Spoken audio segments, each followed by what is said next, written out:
Clouds TV, empowering lives. Anything that you do in life, it has an altar. Anything, maisha yako yote, katika msingi wote wa maisha yako ni madhabahu. Katika kuishi duniani ni madhabahu. Katika kufanya kazi yote ni madhabahu. Hakuna kitu ambacho kiko ndani yako ambacho si madhabahu. Even ni mdomo yako hiyo kuongea ni madhabahu. Kulala ni madhabahu. Bwana Yesu asifiwe sana. Hata ukiona hapa kuna viti mbele, hakuna watu wamekaa mbele, na kuna watu wako na akili wako wamekaa, hiyo ni madhabahu ya poverty. Hiyo ni roho ya ukandamizaji. Maana they don't believe in themselves, wanaweza kukaa mbele. Wanajua wao ni wanyuma. Kwa sababu madhabahu iliyo ndani yao ni ya umaskini. Bwana Yesu asifiwe sana. Na huwezi kuwablame, maana ni madhabahu iko ndani yake, na hiyo madhabahu itamsubua, maana ataishi hivyo. Hii ni kitu lazima tunarekebisha. Na kurekebisha kwetu tunarekebisha kwa sababu kuna akili mzuri ya kuelewa. Wakati uko ndani ya ministry kama hii ambayo inazungumzia mambo kama madhabahu, it is a bit sensitive. Bwana Yesu asifiwe sana. It's very sensitive for your life, because this is about the impartation that was imparted in your life. Msingi uliwekwa ndani yako, maneno uliwekwa ndani yako, maisha ambayo umeyaishi sasa. Ni kwa nini unaishi maisha ambayo unaishi sasa? Bwana Yesu asifiwe sana. Ni kwa nini unaweza kuona kiti iko mbele yako, na hiyo kiti haijaandikwa reserved, lakini huwezi taka kuikalia, na hakuna mtu amekwambia usikalie? Ni kumaanisha hauna roho ya kutaka kupigana uende hapo mbele. Na ndio kwa maana wewe ni maskini. Unanielewa hivyo? Ndio kwa maana you are struggling in life, because hauna power, hauna ile capacity to push for a change, to push for something new. Bwana Yesu asifiwe sana. Na ndio nawaambia, anything that is around your life is an altar. Not unless you change.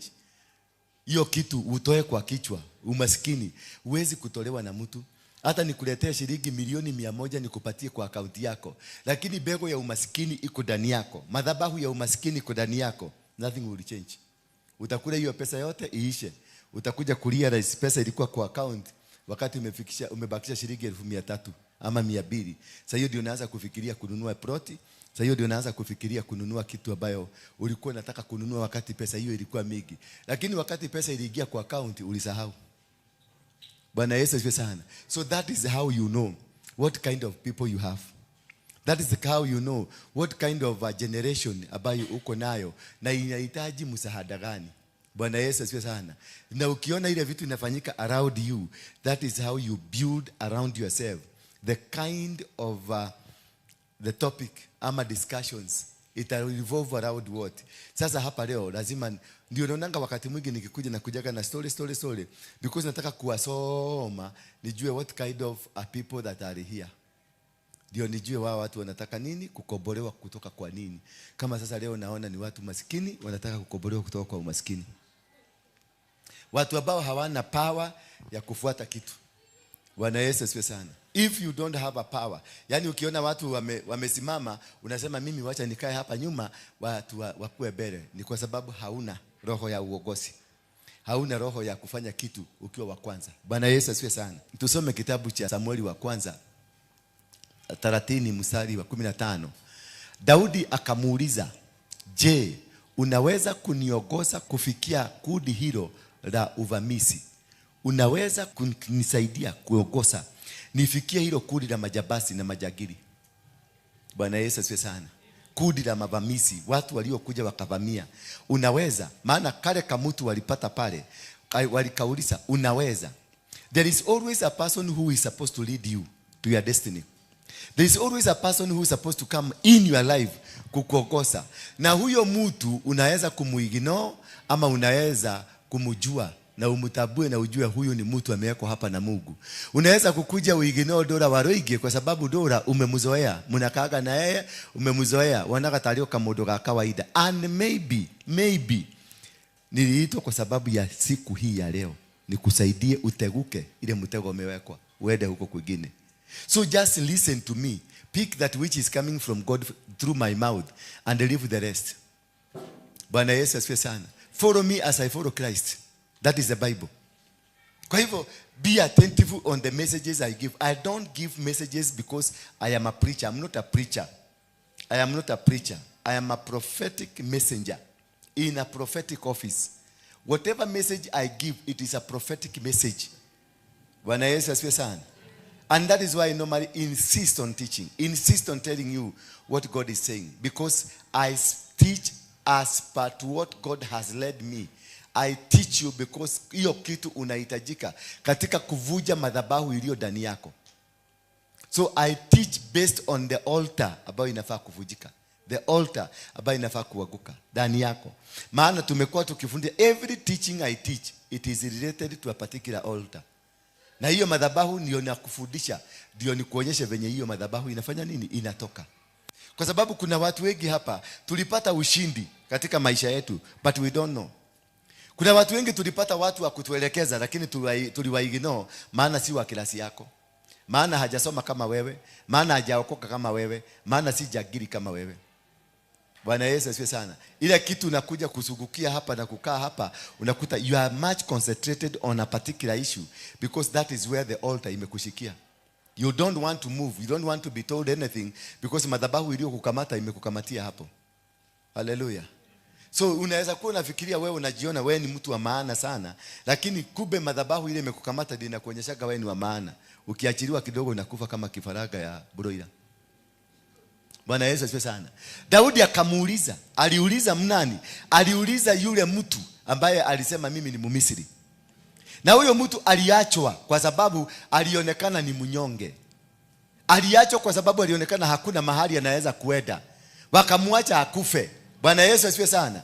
Akamwacha akufe. Kuna watu unaignore, you just ignore them because wako katika maisha yako lakini they don't seem to be so important to you. They don't seem to look like they can help you.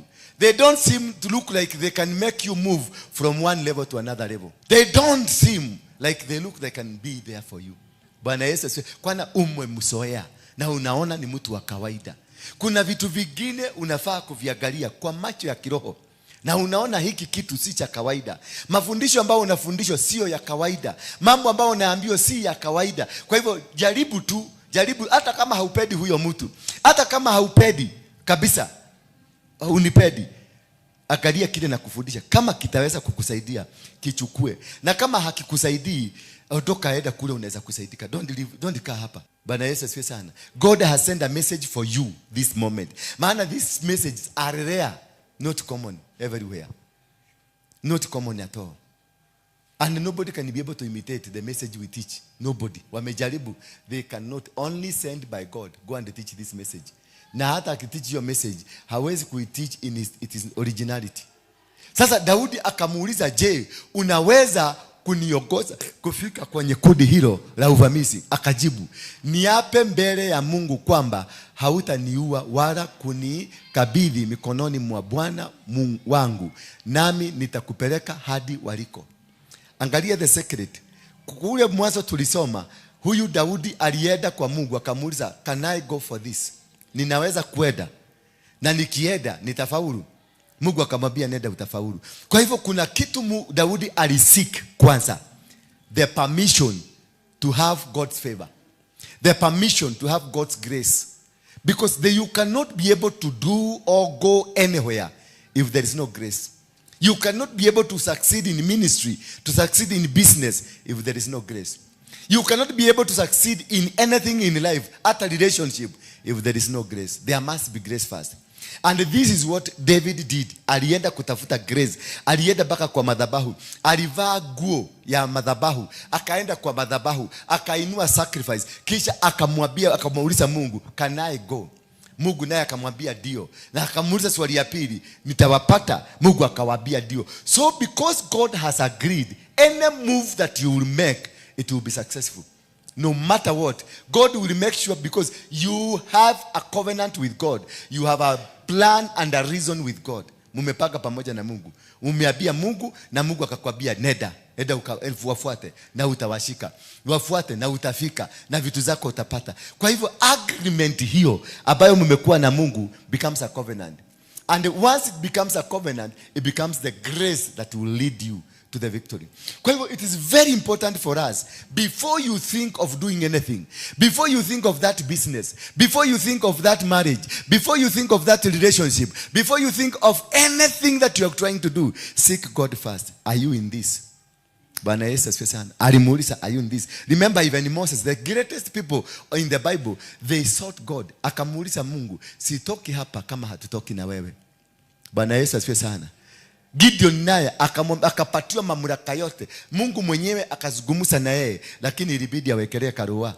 Akaweka karua, akasema hii karua kakue na maji asubuhi. Akaenda asubuhi, akapata kako na maji, akahiha, akajaza ndoo.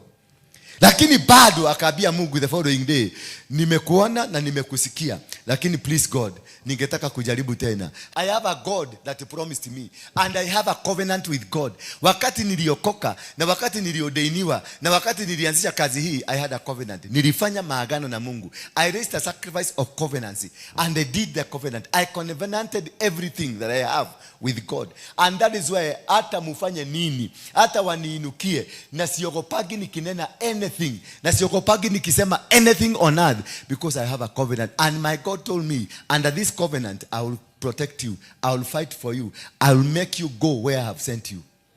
And that is the most important thing to know. If you don't have a covenant, usiweze kuongea kama Ndura. Edo waweza kuongea kama Ndura hapa. Uweze kusema Kasongo anaenda nyumbani. Uweze kusema Kasongo anafanya nini. Utafiinywa, Subaru itakuja hapa itakuchukua.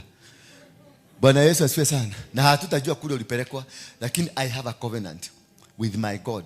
And that is the most important thing. And David never betrayed the covenant of God. Kutoka siku ile alimwagiliwa mafuta, Mungu akamwambia nitakuwa nikitembea na wewe. Mungu akamwambia nitakuwa. Akalipo lion ilipomtokelezea, aliilarua. The bear wakati ilikuja, aliiua. Akaenda kwa Goliath, akamuua, because he had a covenant. And through the covenant of God, we succeed. Through the covenant of God, we win battles, we conquer, and we become what we are. Bwana Yesu asifiwe sana. When you have this covenant, you can never be threatened by anybody. Huwezi kunitisha, na huwezi kutisha mtu mwenye ako na covenant, because the covenant will defend him. The covenant is the altar of God operating in you. The covenant ni maagano na masikilizano yako na Mungu. Na ndi Mungu, mkiwa na covenant na Mungu, kichochote ambacho alikuahidi, na safari alikuambia upite, utaipita bila wasiwasi. Na mahali alikuambia uende, utaenda bila wasiwasi. Japo alikuambia litafanyika kwa maisha yako, litafanyika bila wasiwasi. Na hautakuwa ukistruggle. You don't struggle, you move. As long as you are within the covenant of God, as long as you are doing what is right, don't go right with people, go right with the covenant. Bwana Yesu asifiwe sana. Don't go right with that husband of yours or that wife of yours. Go right with God. Go right. Don't go right with the government. Don't go right with your president. Go right with God. And when you go right with God, everything that leads you to the next step, utakuta imepangwa kwa barabara. Bwana Yesu asifiwe sana. Kwa sababu Daudi alienda kwa Mungu akamuuliza, can I go? Naye Mungu akamwambia go. Akamuuliza swali ya pili, will I find? Akamwambia go, you will find. Na kutoka hapo, God immediately alikimbia mbele yake. Na akaanza kupanga mikakati. Mtoto wangu Daudi anakuja, atafaulu kwa hii safari namna gani? Alipanga kwenye kila barabara, mahali popote atapitia, alipanga mikakati ya Daudi kufaulu. Mahali popote alienda, alipanga mikakati. Daudi akifika, anakuta mpango umepangwa. Bwana Yesu asifiwe sana. That is the most important thing that you need to have. Kufanya Mungu akupagie mipango. So ukianza safari, unaenda Githurai, you don't need a matatu. Unaenda Githurai, you don't need a private car. Unaenda Githurai, you don't need a jet, you don't need an helicopter. You need that plan of God. Maana utaenda ukute pale chini, mzee amekuwa, gari ya mzee mwingine imekuwa haipigi ile instarter. Sasa anakuambia sukuma. Unasukuma tu, inasema hata haitaenda nusu mita, inaenda tu half a meter. Unasikia anakuuliza ulikuwa unaenda wapi? Unamwambia tunaenda Githurai. Kabia ingia hapa, hata mimi naenda huko. Unajikuta Githurai. Atasimamisha na atasababisha gari ikose kuguruma injili. Na kutoka hapo utaenda kumuuliza, gari betri ilikuwa baya? Na hapa betri si baya, nilinunua tu jana. Hata nachakani kwa nini? Kumbe ni wewe ulisababisha izime. Na ikuje isumwe, ikose igia hapo, ikuteremsha mpaka Githurai. Na unakuta mahali ulikuwa naenda ndio hiyo gari ilikuwa naenda. God will make your work easier God will make your plans easier. Hii mambo ya kujipiga kifuri ati wewe ndio wewe na kama si wewe haifanyiki. Utakufa ukisema wewe ni wewe. Bwana Yesu asifiwe sana. You will die a poor person. You will die a miserable person. You will never achieve anything on earth until you learn to walk with God, until you learn to do things with God. Na mahali Mungu ukiangalia hii kitu ulipaga, kwa sababu tunapagaga, hata mimi napagaga vitu najikuta Mungu hakukuwa. Ukigutuka na ujue hii kitu Mungu hakukuwa, toroka na miguu yako yote ine. Toroka kama kaubwa, uende kabisa na uachane na hiyo kitu. Hata kama umewekelea milioni 10, uachane nazo. Nenda mahali hiyo pale Mungu alikuwa amekwambia. Kumbe alikwambia upitie Kibera na wewe unataka kupitia Ruda. Na hayuko Ruda. Sasa unakimbia rudi Kibera. Hiyo kabarabara, nenda ununue tugumu tutatu. Nenda ukitafuna pole pole ukienda. Baka mahali atakupeleka utakuta mtu pale ako na shida nyingine kubwa sana na ako na pesa na wewe hauna pesa na uko na akili ya kutatua na yeye ako na pesa. Sasa unakwambia fanya hii kazi, anakuuliza unaweza chukua milioni 10, unasikia na ulikuwa unahitaji hiyo milioni 10 because God knows how to plan. God knows how to set you and to take you where you are supposed to be. You don't harass, you don't push, you just ask permissions from God. You just tell God, I want to do this, can I do? I want to go here, can I go? I want to be here, can I? Yani uliza Mungu maswali. Kama ni kusaidia kanisa, unataka kusaidia kanisa, usikuje na kiherehere yako na pesa yako, uliza Mungu, can I take this money? Bwana Yesu asifiwe. Can I give this as a sacrifice? How much do I give as a sacrifice? How much do I give as this? If you follow God's command, whatever you give, itaenda kwa matope. Lakini kama ulichukua pesa yako kwa sababu unafikiria uko na pesa, na Ndura nataka yule mtu ako na pesa, mimi nitakula pesa yako vizuri sana. And I know there is nothing will happen because nimekuuliza, nimekuinterrogate, nimesikia ulileta pesa yako ndio nifurahishe. Mimi nitafurahi. Jake Daudi Serena. Na nitakula vizuri nikijua nothing, pesa yako nimekula. Si hakuna Mungu alikuwa hapo, na nitaenda niambie Mungu nikuletewa nililetewa. Bwana Yesu asifiwe sana. Akajibu, niapie mbele ya Mungu. Huyo mwanaume akamwambia you have to swear before God. Mpaka huyo alitambua kuna Mungu. Wale watu utakutana nao kwa barabara, utakuta ni watu wako sensitivity to God. Because it is God who has connected them. Akamwambia kama unataka nikupeleke, first of all, hapa mbele ya Mungu hautaniua. Hapa mbele ya Mungu hautanipeleka nikamalizwe. So you find anything that is happening along the way, it is connected with God. Na huyu mtu anasema hapa mbele ya nani? Hakumwambia hapa mbele yangu, hebu swear by my name, hebu swear by your name. Alimwambia by the name of God. Na kubuka huyu ni mwani, ni mtu wa Misri. Lakini na Daudi ni mtu wa wapi? Ni Myahudi. Na alimwambia swear to your God. Huyo Mungu ambaye amekuleta hapa, swear. Useme ya kwamba hautanimaliza. Mbona hakumwambia uswear according to our God in Egypt? Hakumwambia, alimwambia your God. Maana alitabua. Maana huyo mtu hakuletwa hapo na the God of Egypt Osiris, hakuletwa hapo na the God of the Baal, aliletwa hapo na the God of Israel. Ndiye alimweka hapo kwa barabara. Ndio mtoto yake Daudi akikuja apate msaidizi. Kwa hivyo katika njia zako zote wakati you consult God, kuna msaidizi atakuaga hapo. Haijalishi ni wakara gani, haijalishi ni mrefu ama ni mfupi, haijalishi ni mwanamke, haijalishi kama ni mwanaume. Wale wasee walitumwa huyo wasee kaenda wakasipae. Joshua na Caleb walienda kukaa kwa Rahabu. Rahabu alikuwa kahaba. Hakuenda kwa Apostle Rahabu, walienda kwa kahaba. And you can imagine sasa Ndura Waruinge ekwa mumaraya wako inage, utajira kanitha no kana no irugame. Hello. Uheru atiriri Apostle ekwa mumaraya ukorogo haria koinage. Ni kwaraikara ati athiete gusupai ati atumetwo ni Ngai. Hallelujah. Ruha anafia kanitha eno haha niho maumagira othe. Maraya ndaya yekekekere wozaya. Lazima tuombe tutoe Apostle kwa mumaraya. No taugire mundu uyu ni endete andu aya. Na ni Mungu amenituma huko na wewe hana kuhoya. Umire guko uhotire, umire nginya mbaru ukihoya Ndura umekura na ni Ngai umutwarire kou. Na ni connect na mumaraya. Nyoko mwathia mukihoya baba. Tunamukora, tunamufuruta bako naanza kunifuruta huko. Na ni Mungu alinituma niko huko na authority, full authority ya Mungu. Before you even starting praying for me, ask God, umeniita niwaombee huyu mtu. Bwana Yesu asifiwe sana. Kwa sababu mimi utanikuta kwa maraya. Mimi utanikuta kwa inage. Nini ukogora kwa inage giari na inage ero icio.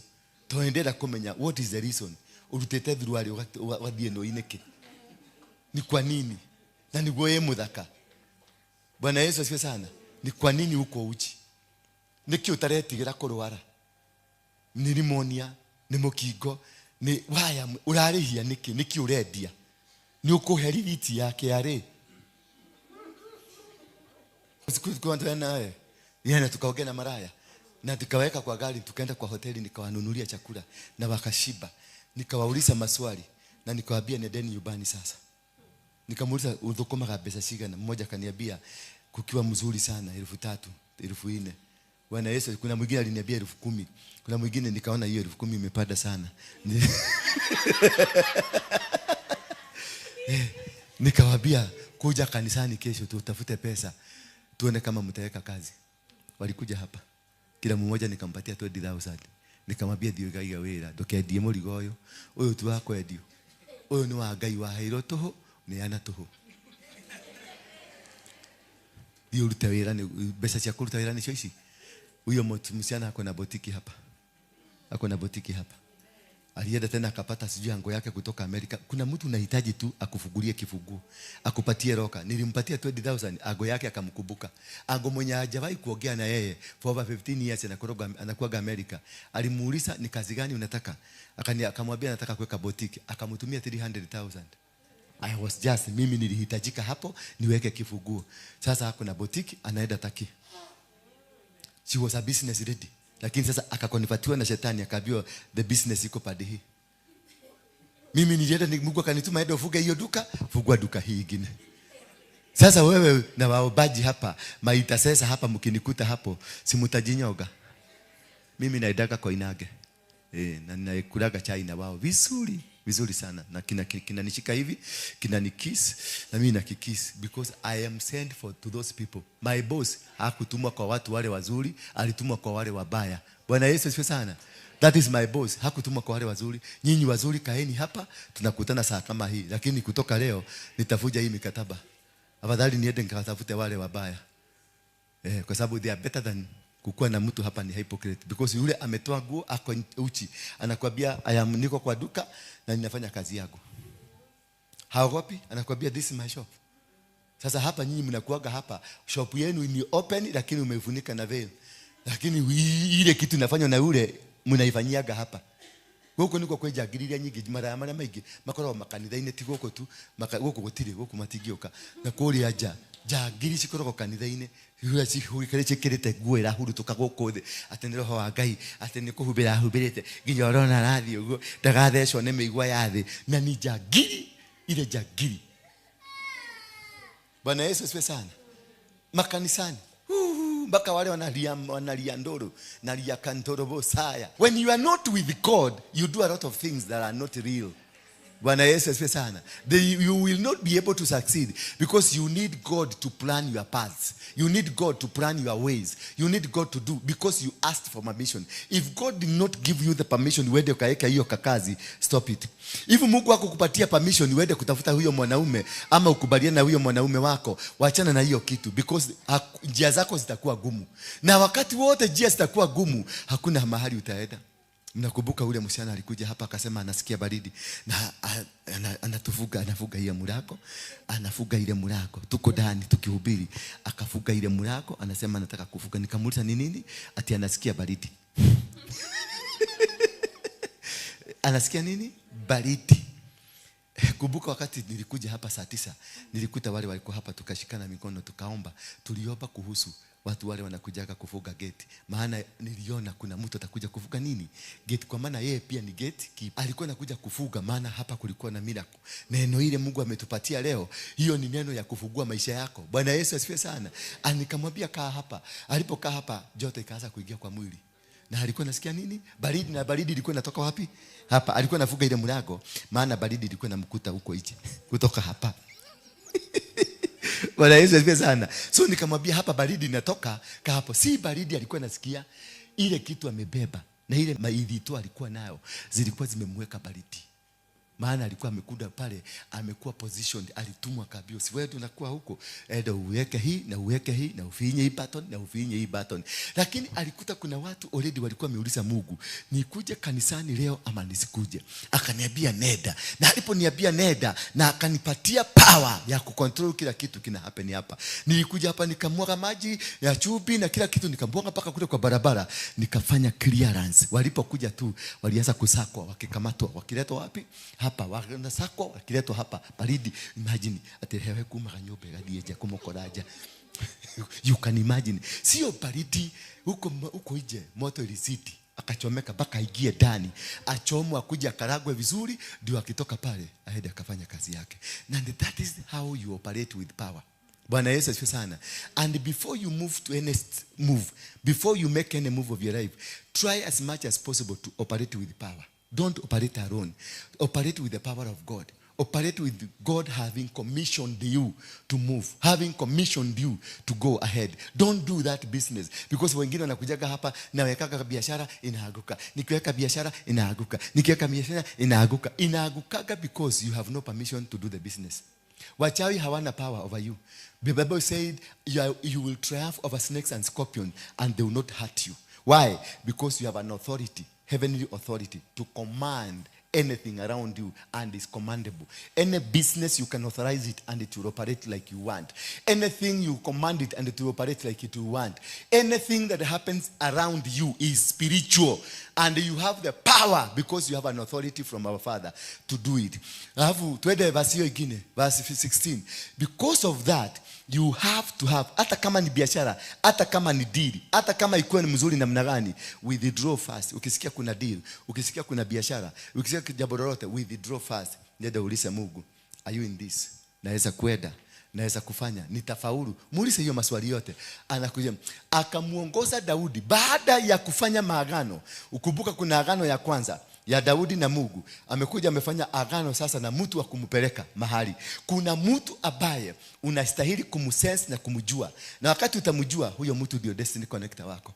Huyo ndio destiny connector wa Daudi, wa kumrudishia bibi yake, kumrudishia watoto wake na mali yake.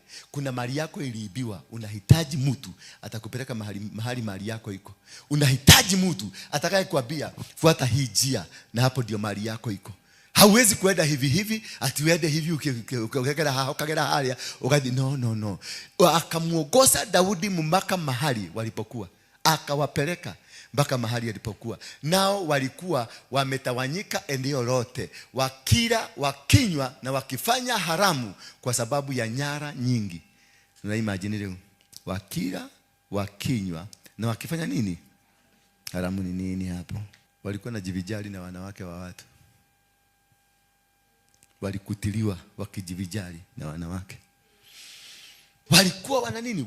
Nao walikuwa wametawanyika eneo lote. Wakila, nataka uadaraini, walikuwa wametawanyika eneo lote. Walikuwa wametawanyika. Kila mtu alikuwa na wake, na kila mtu alikuwa anapiga sherehe. Kila mtu alikuwa anapiga sherehe. Bwana Yesu asifiwe sana. Kuna vitu vitafanyika, maadui wako utakapo wakutililia, hautawakuta wakiwa pamoja. Kama wangekuwa pamoja wangepigana na Daudi. Bwana Yesu asifiwe sana. Kwa hivyo Mungu aliruhusu. Kuna vitu Mungu ataruhusu katika maisha yako. Wale watawanyike, kila mtu akiwe na story zake kule, ule mwingine akwe, ule mwingine tumeshika bibi ya Daudi akimwambia niye gogotwa king, gogotwa queen. Niye unaona niye huko unaona ilia ule ni Mungu, ile ni ilia kwa ile liodhe. Wanampilisha bahari kuna buffalo. Anawaambia hizi ngombe zangu ni hizi, ni ngombe zangu zote na ni buffalo. Lazima Mungu anasababisha watu wanakuwa kwenye wanatawanyika. Maadui wako wote Mungu hata kubali wakae pamoja wakati unakuja. Utakuta ashakufanyia kazi rahisi. Utakuta ashakufanyia mambo yote iko easy for you. You are just moving in. Maana kila mtu alikuwa ametawanyika. Kama wangekuwa pamoja na kiongozi wao pamoja, wangeinuka wapigane na Daudi. Lakini sasa walikuwa wamekusanywa, huyu mzee na huyu mama, huyu mama na huyu mwingine, na huyu mwingine na huyu mwingine, wakijaribu kutafuta namna, maana masaa ilikuwa bado, wakitafuta namna ya kuendeleza miradi mbalimbali. Wametawanyika, underline that, eneo lote, wakila, wakinywa wakifanya haramu kwa sababu ya nyara nyingi walizochukua kutoka katika nchi ya Wafilisti na kutoka Yuda. So they were busy and preoccupied. Your enemies are busy and preoccupied. They will not be able to fight. Kama uko sensitive, maadui wako they are not together. Hawako pamoja. Wale walikuwa na kupagia kukupiga, kila mtu wako kando yake, because walifikiria wameshinda vita. Walifikiria wametawala. Walifikiria wameenda, na walifikiria already wamekushinda. So they have no concern about you. Lakini wewe Mungu amekuweka concerned about them. So wakati utaenda pale, utakuta kila mtu ako na njia zake, you shall take over like there was no problem. Daudi akapigana nao kuanzia machweo ya jua hadi kesho yake jioni, na hakuna yeyote miongoni mwao aliyetoroka. Ni kwa nini? God had scattered them. Your enemies are already scattered. Those that have been working against you are already scattered. They are not together. They can't be able to plan together. They can't be able to come together. They are already scattered. Whoever that bewitched you, wao sasa wao ndio wanarogana wenyewe kwa wenyewe.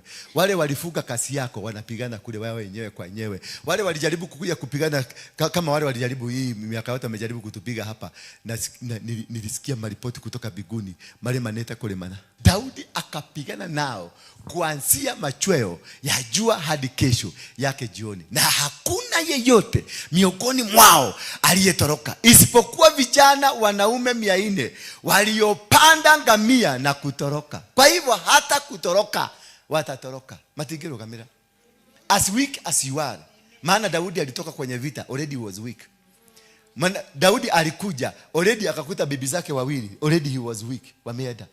Huyo Daudi alikuja akapata vijana wake, watoto wake, ng'ombe zake zimeenda. Already this man was weak. This man was injured.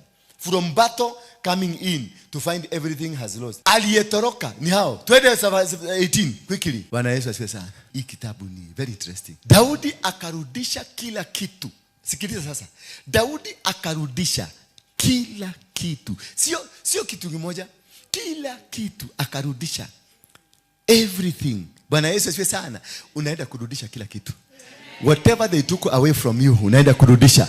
Ile hasara walikupeleka, unaenda kulipwa. Bwana Yesu asifiwe sana. Lolote ambalo lilitendeka katika maisha yako, that happened to you, and because they think, walifikiria wamefaulu kukuangamiza, I'm telling you, walienda kuziweka ndio uende ukichukua zingine. Wameleki walichukua, wamekichukua pamoja na wake zake wawili, pamoja na atumi yake. Hiyo laini iwezi kuachwa. Bwana Yesu asifiwe sana. Mabe mageshoka. Yes. Your baby will come back. Amen. Ayubu wakati alikuwa mtiivu kwa Mungu, naye Mungu alimregeshia kitu na kingine. Hallelujah. 2019 haraka. Hakuna chochote kilichopotea. Kijana au mzee, mvulana au msichana, nyara au kitu kingine chochote walichokuwa wamechukua, Daudi akarudisha kila kitu. Mwambie mwenzako, ninaenda kurudisha kila kitu. Because do you know why this is happening? Because there is a concession from God. Huyu mtu aliomba ruhusa, akauliza Mungu, ninaweza kwenda? Wakati Mungu alikubaliana na yeye, alishika wale mateka. Maadui wako saizi wameshikwa mateka. Ukikubaliana na Mungu, na Mungu akubaliana na wewe, maadui wako wote wameshikwa mateka. Zile vitu walichukua wataziweka mpaka wakati uko ready kwenda kuichukua. Ile vitu, maneno waliyosema ama kitu walifanya huko kibaya, wako ready, wametayarishwa kule, wamekaa statue wakigojea uende. Bwana Yesu asifiwe sana. And this is how to win this battle. This is how to win spiritual battles in your life. You don't force things. You will ask God for permission to go. Bwana Yesu asifiwe sana. Wacha kiherehere, wacha masomo yako mingi, wacha experience mingi, wacha kifua, wacha kuonekana ni kama unajua kupigana. Watu wengi kama sisi tunajua kupigana, lakini kuna wakati unauliza Mungu, can I do something here? Mungu anakuambia ngojea kidogo. Unaona kweli you have the muscle, unaweza kunyorosa mtu vizuri, ama unaweza kutuma jeshi mtu aende kamata vizuri na yeko ndani ya gunia, sikubiri kama amehangiwa juu ya mti, asukukage hapo vizuri. Lakini unauliza Mungu, can I do this? Anakuuliza ndedo atwekire muhono, ndedo ahono kire ndoreke agoro erere bara ici. Basi unatulia unasikia. Lakini venye unasikia huko ndani kimoyo, kama Wameru wako hapa, unasikia kule ndani ni kama unaweza kuruka na uambie Mungu apote hanini. Unasikia nyimbo ile imekuiba ati Yesu tima kofo. Unazimwa tena, unatulizwa. When you learn to walk with God, you will always learn to seek from God. And the moment you are capable of seeking from God, victory will always accompany you, because God will never go wrong. Bwana Yesu asifiwe sana. God will never go wrong, and you will not have enemy. Verse 20. Akachukua makundi yote ya kondoo, mbuzi na ng'ombe, nao watu wake wakawaswaga. Unasikia sasa hapo? Bwana Yesu asifiwe sana. Watu wake wakaswaga wanyama hao mbele ya wanyama wengine wa kufugwa, wakisema hizi ni nyara za Daudi. Haleluya. Hizi ni nani? Ni nyara za Daudi. Yani ujeshi yake makemera ate eno nike ni nyara za Daudi. Maana waliamini kiongozi aliyowapigania, kiongozi aliyokuwa mstari wa mbele, na akawaambia Mungu wetu sio kigoya, Mungu wetu sio mtu.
Bwana Yesu asifiwe sana.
Ni nani ata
Bethel Clouds TV, empowering lives.